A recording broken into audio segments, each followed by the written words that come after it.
Assalamualaikum warahmatullahi wabarakatuh. Alhamdulillahirabbil alamin, wassalatu wassalamu ala asrofil anbiya'i wal mursalin wa ala alihi washabihi rasulillahi ajmain, amma ba'du. Yang terhormat dosen pengampu yaitu Bapak Panggolowan Soleman Ritonga SPD MSI pada mata kuliah Kimia Lingkungan. Baiklah, perkenalkan nama saya Fitria Septriani dengan NIM 11910724105. Adapun masuk video saya di sini, saya akan menjelaskan penipisan lapisan ozon. Adapun yang saya bahas di video ini, yang pertama yaitu pengertian ozon, yang kedua proses pembentukan ozon, yang ketiga kerusakan lapisan ozon, yang keempat dampak bolongnya lapisan ozon pada kesehatan dan lingkungan, yang kelima manfaat lapisan ozon, yang keenam bahan-bahan kimia yang berperan dalam penipisan lapisan ozon, yang ketujuh penanggulangan kerusakan lapisan ozon. Baik, yang pertama yaitu apakah ozon itu? Ozon unsur kimia yang pertama kali ditemukan atau diusulkan oleh Bapak Christian Friedrich Schonbein pada tahun 1840. Ozon adalah suatu molekul yang terdiri atas 3 atom oksigen atau O3, juga sebagai oksigen yang tidak stabil dibandingkan dengan O2. Nama ozon menurut bahasa Yunani berasal dari kata ozein, berarti bau busuk atau bau yang khas dari proses penyinaran oksigen ultraviolet pada suhu 1120 derajat Celcius dan membentuk padat berwarna violet gelap pada suhu kurang dari 1930 Celcius. Selain itu, ozon mempunyai bau yang keras, menusuk hidung serta terbentuk pada kadar rendah dalam udara akibat arus elektrik seperti kilat dan energi tinggi seperti radiasi matahari secara elektromagnetik. Secara alamiah, ozon tersebar dalam stratosfer yang membentuk lapisan yang tebalnya kurang dari 35 km. Lapisan ozon yang tipis ini bila dibandingkan dengan tebalnya seluruh atmosfer bumi cukup efisien dalam menyaring semua sinar ultraviolet matahari yang berbahaya bagi hidup di bumi. Makin pendek panjang gelombang radiasi ultraviolet, makin besar pula bahayanya terhadap kehidupan, tapi makin baik ia diabsorpsi oleh lapisan ozon. Selanjutnya yaitu proses pembentukan ozon. Secara alamiah, ozon dapat terbentuk melalui radiasi sinar ultraviolet pancaran sinar matahari. Chapman pun menjelaskan pembentukan ozon secara alamiah pada tahun 1930. Maksudnya, di mana ia menjelaskan bahwa sinar ultraviolet dari pancaran sinar matahari mampu menguraikan gas oksigen di udara bebas. Molekul oksigen tadi terurai menjadi 2 buah atom oksigen di udara bebas. Molekul oksigen tadi terurai menjadi 2 buah oksigen. Proses ini kemudian dikenal dengan nama fotolisis. Lalu atom oksigen tadi secara alamiah bertumbukan dengan molekul gas oksigen yang ada di sekitarnya. Lalu, dengan nama lapisan ozon adalah ozon yang terdiri dari hasil proses alamiah fotolisis. Yang ketiga, selain proses alamiah, ozon juga dapat dibuat dengan mempergunakan peralatan, antara lain dengan metode electrical discharge dan sinar radioaktif. Maksudnya, pembuatan ozon dengan electrical discharge pertama kali dilakukan oleh Siemens pada tahun 1857 dengan mempergunakan metode dielectric barrel discharge. Pembentukan ozon dengan electrical discharge ini secara prinsip sangat mudah. Prinsip ini dijelaskan oleh Devins pada tahun 1956. Ia menjelaskan bahwa tumbukan dari elektron yang dihasilkan oleh electrical discharge dengan molekul oksigen menghasilkan 2 buah atom oksigen. Yang ketiga, proses pembentukan ozon terjadi pula pada smog atau kabut. banyak kita dapati di kota-kota besar seperti Jakarta yang syarat dengan populasi udara, gas NO2 dan hidrokarbon dari asap buangan kendaraan bermotor dan berbagai kegiatan industri merupakan sumber pembawa terbentuknya ozon. Yang keempat, ozon secara alamiah terbentuk melalui proses fotokimia. Konsentrasi ozon tersebar 90% berada di stratosfer yang berfungsi sebagai penyerap radiasi ultraviolet. Sementara 10% berada di posfer. Maksudnya, udara permukaan adalah ozon troposfer pada ketinggian yang paling bawah.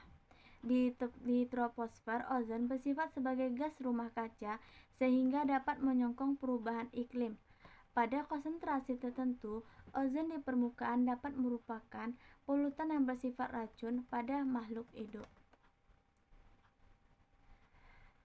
Yang ketiga yaitu kerusakan lapisan ozon. Lebih dari setengah abad lamanya dirasakan adanya kerusakan lapisan ozon sehingga terjadi penipisan lapisan tersebut di stratosfer. Hal ini teramati pada setiap musim semi di wilayah selatan bumi. Suatu lubang terbuka pada lapisan di bagian atas ozon pada ketinggian 15-20 km di atas Antartika. 95% lapisan ozon telah lenyap. Lubang ini bertambah besar sejak tahun 1979 dan 10 tahun kemudian semakin besar pula. Penipisan lapisan ozon ini juga telah dibuktikan oleh data satelit cuaca Nimbus 7 milik Badan Ruang Angkasa Amerika Serikat atau NASA.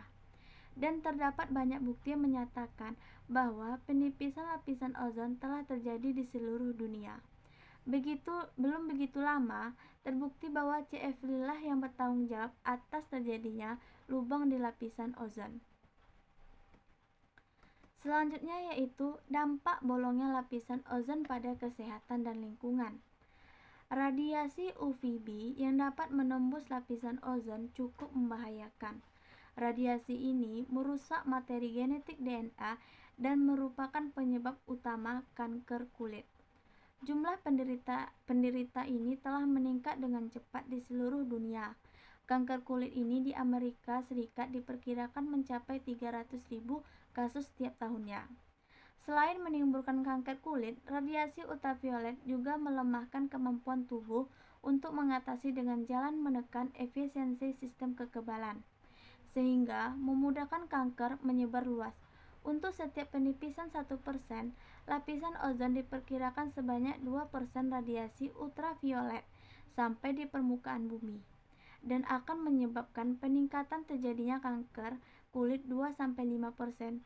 Selain itu, diketahui pula bahwa peningkatan kadar gas CO2 di atmosfer dapat menyebabkan reaksi pembentukan ozon di stratosfer menurun. Hal ini dapat menimbulkan kerusakan lapisan ozon tidak teratasi. Kedua, selain menimbulkan kanker kulit, radiasi ultraviolet juga melemahkan kemampuan tubuh untuk mengatasinya dengan jalan menekan efisiensi sistem kekebalan, sehingga memudahkan kanker menyebar luas. Ultraviolet dapat juga menyebabkan penyakit katarak mata. Yang ketiga, radiasi UVB juga dapat menimbulkan kerusakan sampai 20 meter di bawah permukaan air yang jernih, terutama berbahaya bagi plankton, benih ikan, udang, dan kepiting, serta tumbuhan yang memegang peranan penting dalam rantai makanan di laut. Selanjutnya yaitu bahan-bahan kimia yang berperan dalam penipisan lapisan ozon. Bahan-bahan kimia yang dapat merusak lapisan ozon ini ada CFC, ada halon, CCl4 atau karbon tetraklorida, ada CHCl3, metilkloroform, dan NO2 nitrogen dioksida. Yang pertama yaitu CFC, klorofluorokarbon. Telah terbukti bahwa CFC lah yang bertanggung jawab atas terjadinya lubang di lapisan ozon. CFC merupakan gas yang berwarna biru tua, stabil, tidak mudah terbakar, mudah disimpan, dan murah harganya. Karena sifat-sifat itulah penggunaan CFC meluas di mana-mana. CFC pertama kali digunakan pada lemari es, Kemudian digunakan sebagai pendorong aerosol dalam kaleng atau botol penyemprot, juga digunakan untuk membersihkan sirkuit komputer yang halus. Yang kedua, halon. Halon ternyata lebih merusak lapisan ozon. Halon yang digunakan sebagai pemadam kebakaran ternyata merusak ozon 10 kali lebih efektif dari CFC. Halon meskipun dengan konsentrasi sangat rendah di atmosfer, kadarnya akan meningkat 2 kali dalam kurun waktu 5 tahun. Yang kedua yaitu NO2 atau nitrogen dioksida, merupakan gas beracun bagi manusia dan pada umumnya gas ini dapat menimbulkan gangguan sistem pernapasan. NO2 dapat masuk ke paru-paru dan membentuk asam nitrat HNO2 dan asam nitrit HNO2 dan asam nitrat HNO3 yang merusak jaringan mukosa. NO2 dapat meracuni paru-paru. Dan ada juga CCl4 karbon tetrachlorida dan CHCl3 metil kloroform. Selanjutnya yaitu manfaat lapisan ozon. Secara garis besar, lapisan ozon ini sangat bermanfaat bagi segala kehidupan di bumi karena ia berfungsi untuk melindungi makhluk hidup yang ada di bumi dengan cara menyerap hampir 90% radiasi sinar ultraviolet yang dipancarkan oleh matahari. Telah diketahui bahwa sinar ultraviolet ini sangat berbahaya dan menyebabkan adanya penyakit kanker kulit, katarak, kerusakan genetik pada sel manusia, hewan maupun manusia. Penurunan sistem kekebalan tubuh tumbuhan dan organisme yang hidup di air, mengurangi hasil pertanian dan merusak tanaman. Ia juga dapat mematikan anak-anak ikan, kepiting, dan udang di lautan serta mengurangi jumlah plankton yang menjadi salah satu sumber makanan kebanyakan hewan-hewan di laut. Yang kedua yaitu memberi efek pada suhu atmosfer yang menentukan suhu dunia. Selanjutnya itu penanggulangan kerusakan lapisan ozon.